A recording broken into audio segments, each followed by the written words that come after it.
Hello students, last क्लासની અંદર આપણે discuss કરી હતી કે ડિગ્રી ઓફ ડિસોસિએશન એટલે કે વિયોજન અંશ એટલે કે આયનીકરણ અંશની કિંમત કયા કયા પરિબળો પર આધારિત છે, કયું પરિબળ બદલવાથી આલ્ફા વધે છે અથવા કયું પરિબળ બદલવાથી આલ્ફા ઘટે છે એની આપણે ચર્ચા કરી હતી. કેટલાક ક્વેશ્ચન જોયા હતા. મેં તમને કોમન આયન ઇફેક્ટ એટલે કે સમાન આયન અસર અને ઓડ આયન ઇફેક્ટ એટલે કે અસમાન આયન અસર પણ સમજાવી હતી. ઓકે, હવે આપણે શરૂ કરી રહ્યા છીએ એક નવા કોન્સેપ્ટની વાત.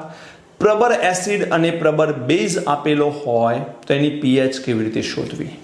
પહેલા તો પ્રબર એસિડ અને પ્રબર બેઝનું લિસ્ટ, ઇલેક્ટ્રોલાઇટ્સ વિદ્યુત વિભાજ્ય પદાર્થનું વર્ગીકરણ તમને શીખવાડ્યું. એમાં મેં પ્રબર એસિડ પ્રબર બેઝ લખાવી દીધા છે. એ યાદ હશે તો આજના ટોપિકનું કંઈક મહત્વ છે. જો એ યાદ નથી તો પહેલા એ યાદ કરો, પછી આજનો ટોપિક જુઓ, નહીં તો ખબર નહીં પડે. ઓકે, ચલો. પ્રબર એસિડ પ્રબર બેઝની પીએચ શોધવી છે. એમાં સૌથી પહેલો છે mono basic acid. Mono basic acid કહેવાય કોને? એવો એસિડ જે એક H+ આયન આયનીકરણથી ઉત્પન્ન કરે એને મોનો બેઝિક એસિડ કહેવાય. ઉદાહરણ તરીકે હું લખું, મારી પાસે છે કોઈ HX. X નો મતલબ હેલોજન એવો નથી કરવાનો. HX એક ખાલી પદાર્થ લીધો છે મેં. X તરીકે NO3- પણ હોઈ શકે અને Cl Br કે I પણ હોઈ શકે છે. તો અહીંયા આનું જો આયનીકરણ થાય તો બને H+ અને X-. ધારો કે T બરાબર 0 સમય છે તો HX ની સાંદ્રતા શરૂઆતમાં શું લીધી? C. HX ની શરૂઆતમાં સાંદ્રતા C લીધી. શરૂઆતમાં તો આયનો હોય નહીં એટલે આ 0 0. હવે T ફાઇનલ મતલબ પ્રક્રિયા પૂર્ણ થઈ ત્યારે, કમ્પ્લીટ થઈ ગઈ રિએક્શન ત્યારે. હવે રિએક્શનનું કમ્પ્લીટ થવું એનો મતલબ છે 100% આયનો ઉત્પન્ન થવા. એટલે કે HX જે લીધો છે એમાંથી 100% H+ અને X- બનવા એને આપણે શું કહીશું? સંપૂર્ણ આયનીકરણ. તો અહીંયા C સાંદ્રતામાંથી શરૂઆતમાં 0 0 હતા. હવે C માંથી શું બની જવાનું? C બની જવાના. તો HX માંથી શું વધે? 0. HX માં કશું વધવાનું નથી કારણ કે 100% આયનીકરણ થવાનું. કેમ 100% આયનીકરણ થવાનું? બીકોઝ આપણે વાત કરી રહ્યા છીએ પ્રબર એસિડની. હવે જો આનું સંપૂર્ણ આયનીકરણ થાય તો H+ આયનની સાંદ્રતા શું થઈ ગઈ? C. હવે મારે pH શોધવી હોય તો -log of H+ આયનની સાંદ્રતા. તો અહીંયા હું શું લખીશ? -log of C. તો આ રીતે હું સીધું જ શું શોધી શકીશ બેટા? pH શોધી શકીશ. સો સિમ્પલ છે. બોલો, ખબર પડી? મતલબ કે જે એસિડની સાંદ્રતા લીધેલી છે એ જ કિંમત લોગમાં મૂકી દો pH ના સૂત્રમાં -log C તો તમને pH મળે. શરત શું? મોનોબેઝિક એસિડ હોવો જોઈએ. હવે માનો કે તમારી પાસે છે કોઈ ડાયબેઝિક એસિડ. શું છે? ડાયબેઝિક એસિડ. હવે બેટા ડાયબેઝિક એસિડ હોય તો તમારી પાસે હોય H2X. X તરીકે SO4 2- વિચારી લો એટલે આ H2SO4 હોય. પ્રબર એસિડ હોવો જોઈએ. મતલબ એવો એસિડ જે આયનીકરણ દરમિયાન 2 H+ આયન આપે. 2 H+ આયન એને કહેવાય ડાયબેઝિક એસિડ. તો અહીંયા જુઓ 2 H+ આયન બનશે અને X ઉપર 2- આયન બનશે. 2- વીજભાર બનશે. T બરાબર 0 સમયે આની સાંદ્રતા C, આ બંને 0 0. હવે T ફાઇનલ મતલબ પ્રક્રિયા પૂર્ણ થાય ત્યારે C હતું. ચલો, આ કેટલા મોલ છે? 1. એમાંથી આ કેટલા મળે? 2. તો આ C સાંદ્રતા હોય તો આ કેટલી સાંદ્રતા મળે? 2C. બેટા ધ્યાન રાખજો, કોઈ પણ નિપજની આગળના મોલને તમારે ધ્યાનમાં લેવા પડે. આ ધ્યાન રાખવાનું ખાસ. અહીંયા C જ આવે કારણ કે આગળ 1 જ છે એટલે C આવશે અને આ C થઈ જશે 0. હવે જો આની મારે pH શોધવાની થાય તો -log of H+ આયનની સાંદ્રતા. અહીં H+ આયનની સાંદ્રતા 2C ગણાય. 2C તો -log 2C આ pH ની કિંમત મળી. આ ડાયબેઝિક હતો. જો ટ્રાયબેઝિક હોત તો 3H+ તો આ 3C આવતું, તો અહીંયા 3C લખતો હું. જેટલા બેઝિક હોય એટલા રીતે આ pH ગણાય. પણ શરત શું? માત્ર પ્રબર એસિડ હોય તો જ આ પદ્ધતિ.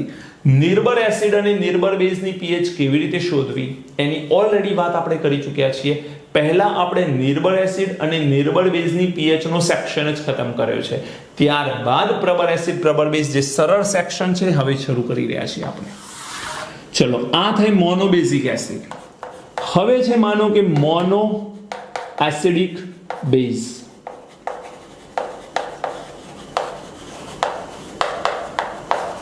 શું છે તમારી પાસે? Mono acidic base. મતલબ એવો બેઝ છે જે મોનો એસિડિક છે, મતલબ કે એક OH માઇનસ આપે તેવો પદાર્થ છે, જેમ કે MOH. MOH ને તમે NaOH ગણો, KOH ગણી શકો, CSOH ગણી શકો છો, RbOH વગેરે કહી શકો છો. આમાંથી બનશે M+ અને OH માઇનસ. T બરાબર 0 સમય આની સાંદ્રતા C છે, આ બંનેની 0 0 છે. T ફાઇનલ વાત કરું હું, અંતિમ સમય, તો આની સાંદ્રતા શું થઈ જાય? 0.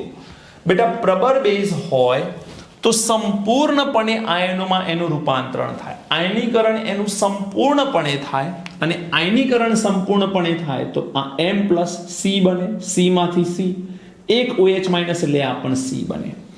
અહીં ધ્યાન એ રાખવાનું છે કે અહીં બેઝ છે એટલે OH માઇનસ આયનની સાંદ્રતા મળી છે, તો તમને પહેલા શું મળશે? POH minus log of OH minus આયનની સાંદ્રતા, માઇનસ log OH માઇનસની જગ્યાએ શું આવે? C, તો આ POH અને pH બરાબર શું થાય? 14 માઇનસ POH.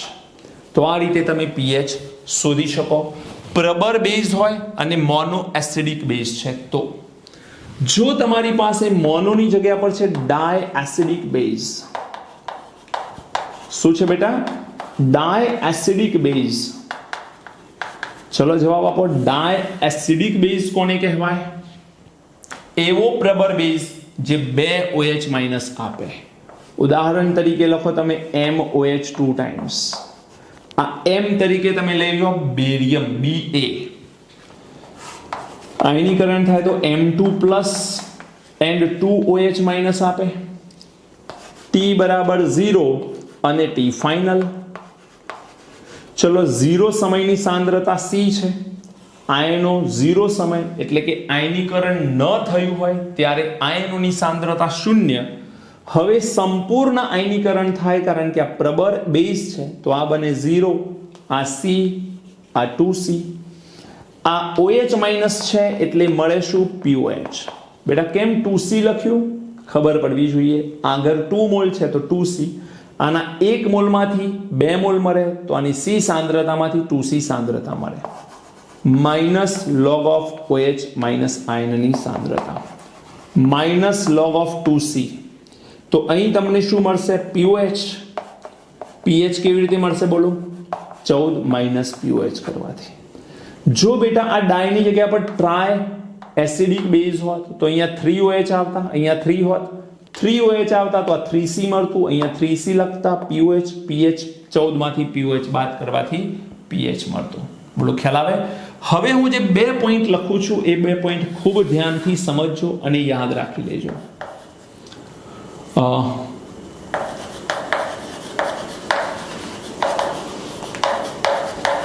પ્રબર એસિડની નોર્માલિટીને H+ આયનની સાંદ્રતા ગણવી. પ્રબર એસિડની નોર્માલિટી આપેલી હોય તો એને તમારે H+ આયનની સાંદ્રતા જ ગણવી, ચાહે એ એસિડ મોનોબેઝિક હોય, ડાયબેઝિક હોય કે ટ્રાયબેઝિક હોય, ગમે તેટલો એસિડ હોય, પ્રબર હોવો જોઈએ. તો એ પ્રબર એસિડની નોર્માલિટીને H+ ની સાંદ્રતા ગણવી. પ્રબર બેઝની નોર્માલિટીને OH માઇનસ આયનની સાંદ્રતા ગણવી. હું શું કહેવા માંગુ છું સમજો. હું તમને એમ કહું કે મારી પાસે 2 નોર્મલ H2SO4 છે, તો આ જે છે એને H2SO4 પ્રબળ એસિડ છે, આટલી ખબર પડવી જોઈએ. નોર્માલિટી એટલે નોર્મલ, તો આને જ H+ આયનની સાંદ્રતા 2 નોર્મલ કહેવી. બસ ધેટ્સ ઇટ. આ એસિડમાં 2 નોર્મલ H2SO4. ધારો કે તમને કહે કે 5 × 10⁻1 ઘાત 5 × 10⁻1 નોર્મલ HCl છે, તો આને જ H+ આયનની સાંદ્રતા ગણવી 5 × 10⁻1 ઘાત નોર્મલ.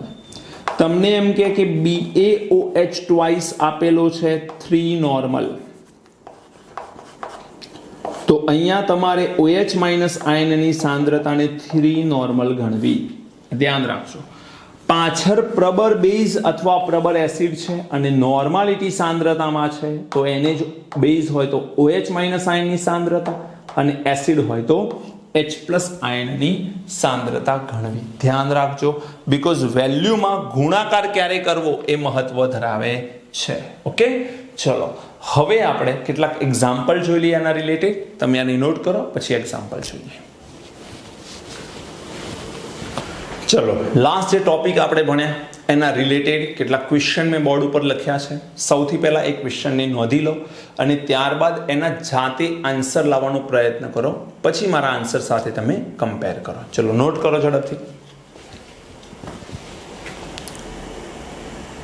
થઈ ગયું બેટા?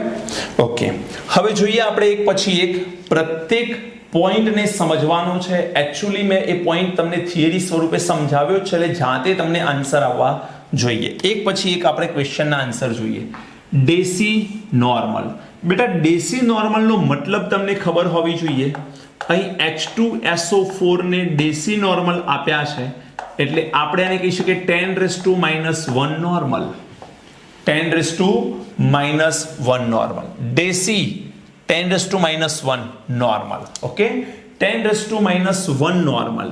હવે નોર્માલિટી જો આપેલી હોય તો હમણાં થોડી વાર પહેલા જ આપણે ભણ્યા કે નોર્માલિટી આપેલી હોય તો ચાહે એ મોનો એસિડિક હોય, એટલે કે એક બેઝિક હોય કે દ્વિબેઝિક હોય, એસિડ પ્રબળ છે તો નોર્માલિટી આપેલી હોય તો સીધા એને pH ના સૂત્રમાં મૂકવાનું રહેશે. એટલે pH ના સૂત્રમાં સીધું જ કન્સન્ટ્રેશન, સીધી જ સાંદ્રતાની કિંમત મૂકી દેવાની.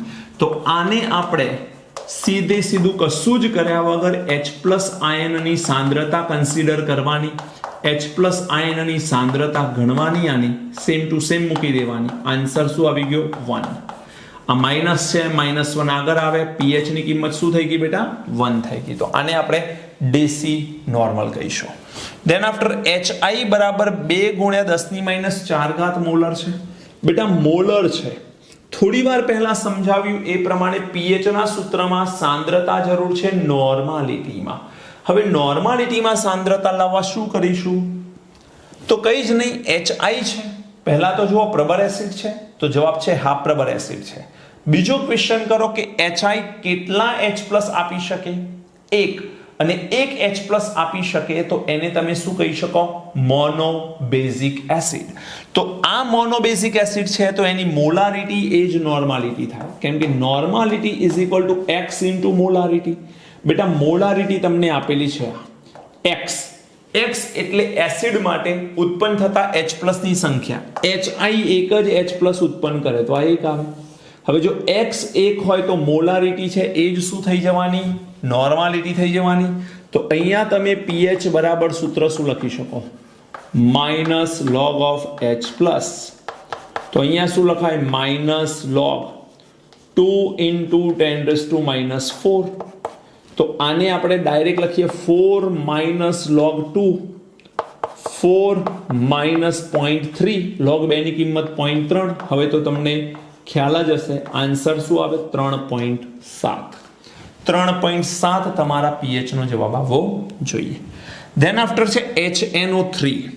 દીકરા HNO3 કેવો એસિડ છે? બિલકુલ સાચી વાત, પ્રબળ એસિડ છે. અને આ પ્રબળ એસિડ છે તો H+ આયન કેટલા ઉત્પન્ન થાય? 1. જો આ એક H+ આયન ઉત્પન્ન કરતો હોય તો મોલારિટી એ જ નોર્માલિટી કહેવાય. તો હવે તમને ડાયરેક્ટ ખબર પડી છે કે pH ના સૂત્રમાં આની કિંમત આપણે મૂકીશું. પીએચ ના સૂત્રમાં કિંમત મૂકીશું તો 10⁻⁵ -5 આગળ આવે +5, તો આ કન્ડિશનમાં પીએચ આવી ગયો +5. ઈઝી છે. ચલો હવે સલ્ફ્યુરિક એસિડની સાંદ્રતા આપી છે, પાછળ જુઓ મોલારિટીમાં છે. દીકરા મોલારિટીમાં આપેલ હોય તો એને નોર્માલિટીમાં કન્વર્ટ કરવા પડે. સાથે સાથે એ પણ જોવાનું કે સલ્ફ્યુરિક એસિડ પ્રબળ એસિડ છે. જવાબ છે હા, પ્રબળ એસિડ છે. બીજું જોવાનું સલ્ફ્યુરિક એસિડ પોતાના આયનીકરણથી કેટલા H+ આયન આપે, તો 2 H+ આપે. એટલે H2SO4 કેટલા H+ આપવાનો, 2 H+ આપશે. અને અહીં આવશે SO4 2-, 2 H+ આપે તો normality is equal to x into molarity. તો આપણે નોર્માલિટી લાવીશું બેટા. ચલો બેટા, x ની કિંમત શું છે 2, મોલારિટી કેટલી છે 5 ગુણ્યા 10⁻², 5 દુ 10, 10 અને 10⁻². આન્સર શું આવે 10⁻1. હવે જો મારે pH શોધવી છે તો pH બરાબર -log of H+ ion -log 10⁻⁻1 -1 આગળ આવે, આન્સર થઈ ગયો +1. તો અહીંયા pH ની કિંમત શું આવી ગઈ 1 આવી ગઈ. હવે જરા આ કિંમત પર નજર કરો અને આ કિંમત પર નજર કરો. બંને સેમ છે નંબર વાઇઝ 5 × 10⁻², પણ પાછળ અહીં શું છે મોલારિટી, અહીં પાછળ શું છે નોર્માલિટી. તો ફરક ક્યાં પડ્યો, મોલારિટી અને નોર્માલિટીમાં. તો જે ફરક પડ્યો છે તો આ કિંમતને એક્ઝેક્ટ સીધા જ H+ આયનની સાંદ્રતા ગણી દેવાની. થોડી વાર પહેલા મેં લખ્યું હતું અને સમજાવ્યું હતું કે કોઈ પણ એસિડની નોર્માલિટી આપેલી હોય, ખાસ કરીને પ્રબળ એસિડ માટે જો નોર્માલિટી આપેલી હોય તો એને જ H+ આયનની સાંદ્રતા ગણવી. તો pH is equal to -log of H+. આને 2 વડે ગુણવાની મિસ્ટેક ન કરતા. જો તમે 2 વડે ગુણીને પછી જવાબ લાવ્યા છો તો તમારો જવાબ ખોટો છે. અહીંયા 2 વડે ગુણ્યા બીકોઝ આ મોલારિટી છે, પણ નોર્માલિટી જ આપેલી છે તો કંઈ કરવાની જરૂર નથી. -log 5 × 10⁻², તો આવશે 2 - log 5. 2 0.5 ની કિંમત શું આવે 0.7. તો જરા ધ્યાનથી તમે જોશો તો આ આવશે 1.3, 1.3. અહીંયા pH 1.3 આવી, અહીં pH 1 આવી. બોલો બેટા, ખબર પડે છે કે નહીં? તો અહીંયા H+ ની સાંદ્રતા શું હતી 10⁻⁻1, અહીં શું હતી H+ ની સાંદ્રતા 5 × 10⁻². ક્લિયર છે? ચલો નેક્સ્ટ. 0.2 ગ્રામ NaOH ધરાવતા 100 ml દ્રાવણની pH શોધો. અહીં તમને H+ ની સાંદ્રતા આપેલ નથી, પણ તમને NaOH એવો પદાર્થ આપ્યો છે. હવે મને જવાબ આપો કે NaOH કેવો પદાર્થ છે? પ્રબળ બેઝ. વેરી ગુડ, પ્રબળ બેઝ છે. ચલો, તો OH- આયનની સાંદ્રતા મળે, પણ અહીંયા સાંદ્રતા આપી નથી, વજન આપ્યું છે. કોઈ વાંધો નહીં, વજનના મોલ બની શકે, કારણ કે NaOH પદાર્થ ખબર છે, વજન ખબર છે. મોલ બની જશે, કદ આપ્યું છે, ત્યાંથી સાંદ્રતા મળશે ને પછી pOH મળશે, પછી pH મળશે. તો અહીંયા સૌથી પહેલા NaOH નું આણ્વીય દર જરૂર પડશે, કારણ કે વજન ભાગ્યા આણ્વીય દર કરીએ તો જ તમને મોલ મળશે. તો NaOH માં સોડિયમનો પરમાણુ દર 23, ઓક્સિજનનો 16, હાઇડ્રોજનનો 1, સરવાળો કરવાથી જવાબ આવે 40 ગ્રામ પર મોલ. તો અહીંયા મોલ મારે શોધવા છે કોના? NaOH ના. વજન કેટલું? 0.2. ચલો લખું હું, વજન ભાગાકારમાં આણ્વીય દર. વજન કેટલું બેટા? 0.2 અને આણ્વીય દર કેટલું? 40. આને જો હું કેલ્ક્યુલેટ કરું તો આ શું આવે? 2/4 × 100. શું કર્યું મેં? 0.2 ના 2 કર્યું એટલે નીચે 10 આવે, અને 40 ના 4 કરે એટલે બીજા 10. 10 × 10 100 થઈ ગયા. આ થઈ ગયું 1/2, એટલે આને કહેવાય 0.5 × 10⁻², એટલે આને કહેવાય 5 × 10⁻³ મોલ. મોલ આવ્યા છે. હજુ મોલારિટી લાવીશું આપણે. ચલો બેટા, મોલારિટી બરાબર મોલ પર લીટર. મોલ પર લીટર. કદ લેવાનું છે લીટરમાં. મોલ કેટલા છે? 5 × 10⁻³ અને કદ કેટલું છે? 100 ml. 100 ml છે, 1000 વડે ભાગી દો. 10⁻³ 10⁻+3 ઉપર જશે એટલે નીકળી જશે 5/100. 5 × 10⁻². આ મોલારિટી કોની આવી? NaOH ની. NaOH એક પ્રબળ બેઝ છે એટલે આ મોલારિટી OH- આયનની કહેવાશે. પણ NaOH એક જ OH- આપી શકે એમ છે અને એક જ OH- આપી શકતો હોય તો 9xM સૂત્રમાં x ની કિંમત શું આવે? 1. મોલારિટી એ જ નોર્માલિટી થઈ જાય તો આ કન્ડિશનમાં નોર્માલિટી બરાબર શું થાય? OH- આયનની સાંદ્રતા બરાબર 5 × 10⁻² નોર્મલ. સેમ જ થશે. તો અહીંયા સૌથી પહેલા તમને મળશે POH. POH બરાબર -log of OH- તો આવશે -log 5 × 10⁻². તો આને કહેવાય 2 - log 5. 2 - 0.7. Answer is 1.3. આ તો POH આવી. જો મોટાભાગના વિદ્યાર્થીઓ અહીંયા મિસ્ટેક શું કરે કે મોલારિટી જે આવી જાય એને નોર્માલિટી ગણે, ચલો કોઈ વાંધો નહીં, પણ બેઝ છે કે એસિડ એ જોવાનું રહી જાય અને આ સૂત્ર અથવા આ જે સાંદ્રતાની કિંમત આવી એ pH ના સૂત્રમાં સીધી મૂકી દે. જવાબ ઓબ્વિયસલી ખોટો આવશે કારણ કે આ બેઝ આપેલો છે તો પહેલા POH મળવી જોઈએ. હવે તમને ખબર છે કે pH બરાબર 14 - POH. 14 - POH કેટલો છે? 1.3. તો આન્સર કેટલો આવશે? 12.7. તો અહીં pH ની કિંમત શું આવે? 12.7. 12.7. 7 થી વધુ pH એટલે બેઝિક દ્રાવણ અને અહીંયા પણ જુઓ બેઝ આપેલો છે તો થોડો તારો પણ મેળવી લેવાનો કે આપણે જે જવાબ લાવીએ એ સાચા છે કે નહીં. ઓકે, તો બોર્ડ ઉપર મેં કેટલાક કેલ્ક્યુલેશન આપ્યા છે. તમને પહેલા મેં કીધું હતું કે કેલ્ક્યુલેશન કરો. જો તમે કરી છે અને આ જ જવાબ આવે છે ધેટ્સ વેરી ગુડ, કોંગ્રેચ્યુલેશન. પણ આ નથી આવતા તો તમારે થોડુંક મહેનત કરવાની જરૂર છે, ધ્યાન રાખવાની જરૂર છે. બીકોઝ મેં તમને થિયરી સમજાવી દીધી છે એટલે આન્સર તો તમારા આવવા જ જોઈએ.